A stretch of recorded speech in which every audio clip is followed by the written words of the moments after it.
Jangan lupa like, komen, dan subscribe channel YouTube TVRI Bengkulu, serta nyalakan lonceng notifikasinya.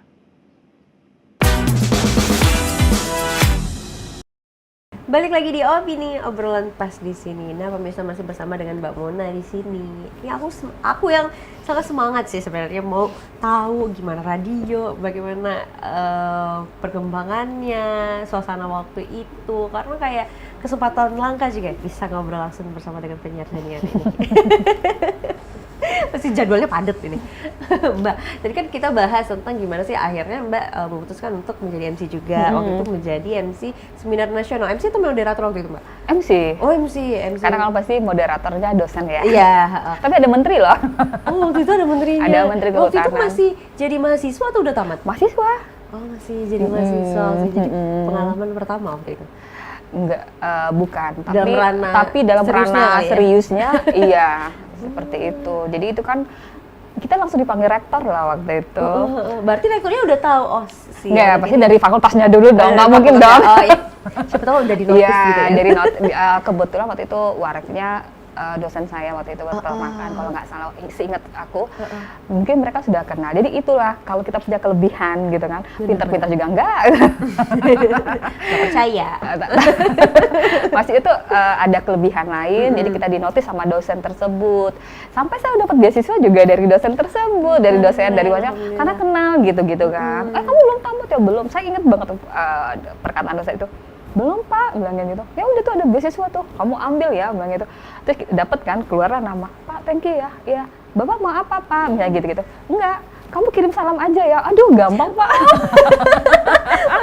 Jadi itu yang mengingatkan kalau zaman-zaman kuliah gitu kan. Nah, tapi awalnya juga sering waktu itu mungkin untuk belajar ya, selain seminar nasional itu inget banget itu sering banyak acara kampus, banyak ospek gitu-gitu kan kita dipanggil gitu ya sama senior gitu. Kalau dulu apa sih Mbak namanya Mbak yang ospeknya kalau Ospek. Oh, ospek Kalau namanya sekarang ya? maba ya, maba Iya. gitu. Kalau gitu itu ospek. Mapawaru. Mapawaru. Mapawaru. Okay. Jadi itu terus juga acara ulang tahun. Tadi tahu nggak dibayarnya berapa? 50.000. Ulang tahun anak-anak loh. Oh, oke. Tapi waktu itu 50.000. Lumayan gede ya. Oh iya. Kalau dibandingkan dengan sekarang senilai berapa tuh Mbak? 500.000 kali ya. Oh gitu. Mungkin waktu itu kalau dinilai rupiah. Lumayan lah ya. Iya. Terus dikasih goodie bag gitu-gitu. Jadi itu seneng ya. Terus mulai ikut kegiatan-kegiatan yang lain. Terus waktu itu masih banyak I.O. Masih ada kegiatan musik banyak. Jadi kayak gitu. Jadi diajak I.O. Ikutlah jadi MC artis-artis pembuka, artis gede gitu. Waktu itu saya pernah di The Massive, di salah satu pelataran mall kita, tapi itu baru-baru. Terus juga MC band gitu-gitu. Itu ada juga dari kantor gitu kan, dari Otomatis ini adalah anak gadis yang sangat hits pada zaman itu. mungkin ya. Di radio juga, misalnya di pasar-pasar, makanya kita lihat dulu audiensnya kan. Kalau berarti memperkenalkan produk dari radio dari klien radio. Jadi di pasar kita gitu-gitu Tari. Jadi di pasar, terus juga di itu yang kalau dari radio misalnya gitu, kamu dapat ini ya, tugasnya ini gini. Itu palingan dapatnya berapa? Tapi kan anak kuliah kan seneng banget kan dapat uang seperti itu. Terus juga MC dibawa dulu di mall kita yang gede juga kan sering ini acara musik gitu-gitu. Paling seneng itu kalau ada artis, kalau kita diajak sama I.O. untuk gitu. artis gede waktu itu The Massive sama Chris Patti atau apa gitu, lupa saya. Itu seneng kan, bisa lihat artisnya langsung kan, tapi belum bisa foto ya, belum ada handphone waktu itu. Jadi enggak, handphonenya ya dari panitia, dari kamera biasa dari panitia. Masih ada tuh cuci fotonya? Masih. Terus kenal sama teman-teman sesama MC gitu-gitu sih. Relasinya udah ini banget. Kalau wedding beda lagi ya, Iya, kayak bener. gitu. Sampai sekarang masih eksis. Nah, tapi nggak se-eksis dulu lagi. mungkin banyak yang udah mengurangkan nih Iya, pasti. Mungkin karena banyak yang baru ya, jadi yang agak-agak oldies. Tapi tetap eksis di radio.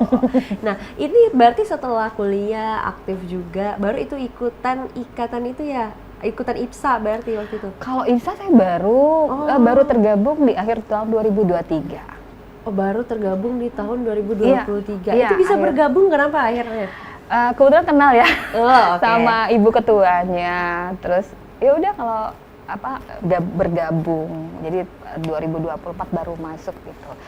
Karena ya ingin bergabung lah bersama teman-teman yang mencintai dunia public speaking ini. Oh, Jadi benar. kita memiliki latar yang berbeda ya di Aha, sana. benar. Seperti itu. Jadi di IPSA itu bisa menjadi kayak semacam wadah juga. Iya, semacam ada berarti ya? sama-sama belajar Sama-sama atau memberikan belajar. sharing ke sesama anggota seperti Itu yang tergabung nggak cuma semuanya yang baru-baru juga boleh bergabung. boleh bergabung, Gitu. boleh bergabung. Jadi banyak manfaat sih yang kita dapetin. Nah, gitu. apa aja tuh kira-kiranya, Mbak? Yang pertama ya kita lebih memperdalam public speaking Public kita speaking, ya, terus juga mungkin mendapatkan sertifikasi, itu yang penting ya. Jadi jangan sampai kita mengaku-ngaku sebagai public speaker tapi kita belum memiliki sertifikat, termasuk saya belum punya gitu kan. Karena memang itu agak-agak ini juga ya, tapi kan kita bisa melihat peluang yang ada. Kalau kita bergabung seperti di sini, kita bisa melihat peluang yang ada seperti itu. Jadi banyak sekali sih manfaatnya. Berarti itu akan ada semacam kelas-kelasnya. Sudah ada kelas-kelasnya. Nanti di tahun 2024 ada kelas mahasiswa, ada kelas karyawan. Jadi banyak sih itunya. 2025 mungkin akan ya, karena kan beralih lagi ke efisiensi anggaran ya. Betul. Jadi mungkin akan berjalan sendiri.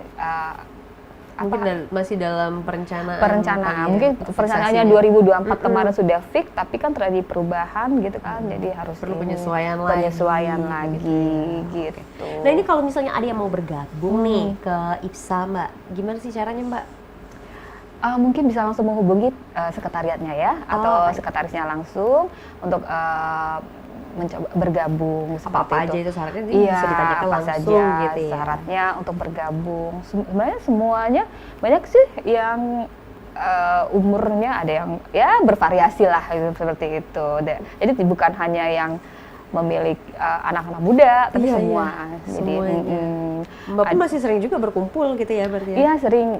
Kita kalau ada kemarin waktu acara berbuka bersama itu berbuka bersama sekalian memberi program kerja yang akan kita lakukan di tahun 2025 ini seperti itu. Jadi itu ajang silaturahmi juga, memperbanyak teman ya kalau pada saat kita satu organisasi itu.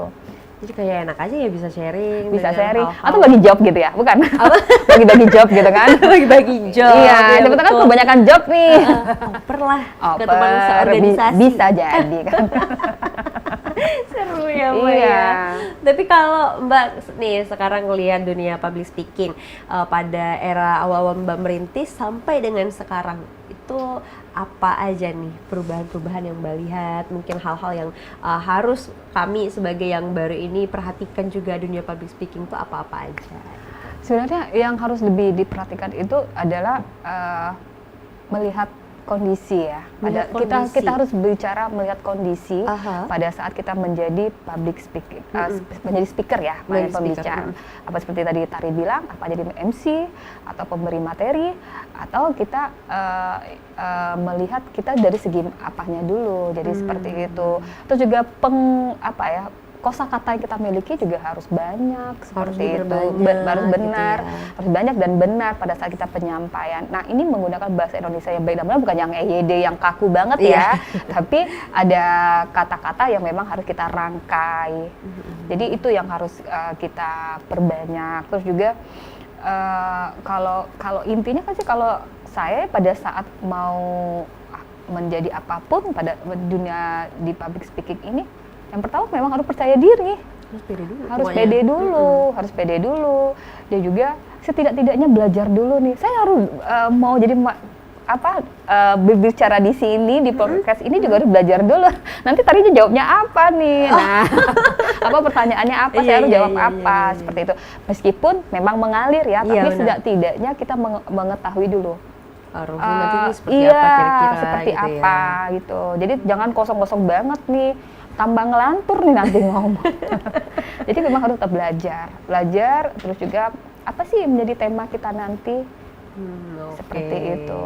Jadi jangan sampai kita kosong-kosong banget ya, terus bingung. Karena kan pengalaman kalau pada saat jadi pembawa acara atau host, terus narasumbernya jawabnya apa yang ditanya. Nah itu yang itu agak gimana? gemes Aduh, deh, gitu. iya.